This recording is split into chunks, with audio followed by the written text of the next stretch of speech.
and that you gave them too much credit for thinking that they care about anything other than allegiance to Trump.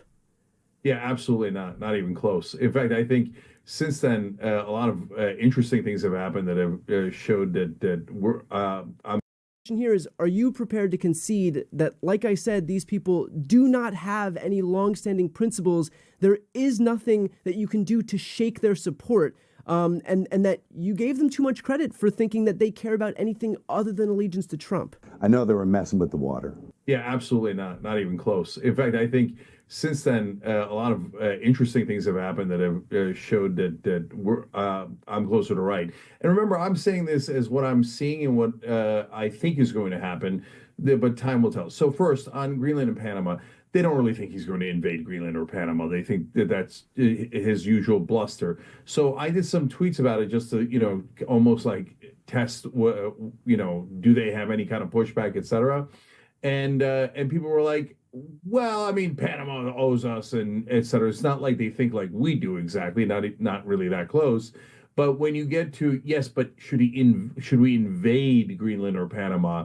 Most of the comments were no, of course we shouldn't invade them, but we should put economic pressure. And I like the way he does his bluster, et cetera. So you're But not. he's not saying that. He's not just saying put some economic pressure and I'm just doing bluster. When he was asked if we should rule out military force, he said no. Like, to claim that he isn't serious. If you asked anybody on December 19th, this guy is either a major simpleton or obviously a fraud. Let me break down the logic of what he is saying in case you didn't pick up on it.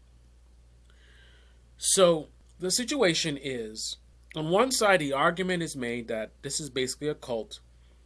They're going to follow Trump wherever he goes. Right?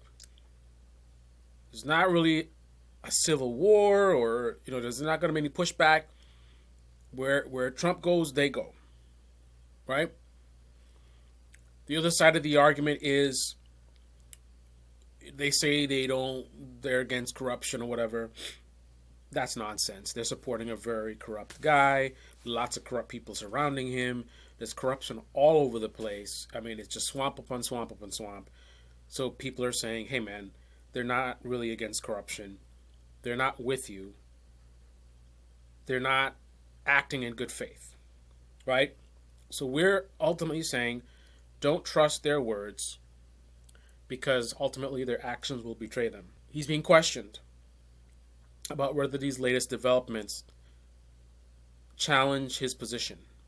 And his response is, no, not at all. My position is correct.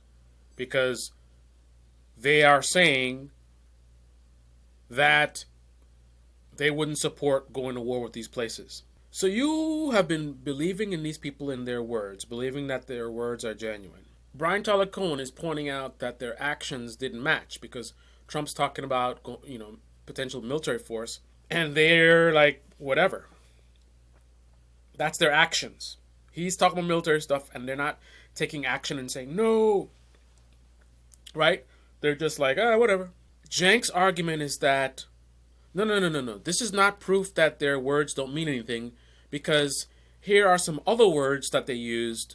Like, dude, that was the whole thing all along. The whole thing is, like, they're saying stuff. Their words are matching some of what you're talking about. You're talking about anti-corruption. They're like, yeah, we're against corruption. Like, but we're saying we don't believe in their words. And the reason why you're doubling down in light of this action example, right? Trump does something and they didn't move against him, which seems to align with the people who are saying don't believe them. And your defense is, no. They're saying, like, what? The whole point is that we're saying we don't believe what they're saying. That's the whole thing. So you can't defend your belief in what they're saying by pointing out other things that they've said. You need to point out material evidence of, like, them taking action. Like, no, they're actually pushing back and there's a group of people protesting against Trump or something, like something of substance. It's got to be something other than their words, because the whole point of the argument is that their words are in question. You supposedly believe in their words. The people who disagree with you don't believe in their words. So how do you come back and say, no, they've said more things that sound good? Yeah, we know, we know. Right? That was your whole argument, is that they're saying stuff. We're saying we don't believe it.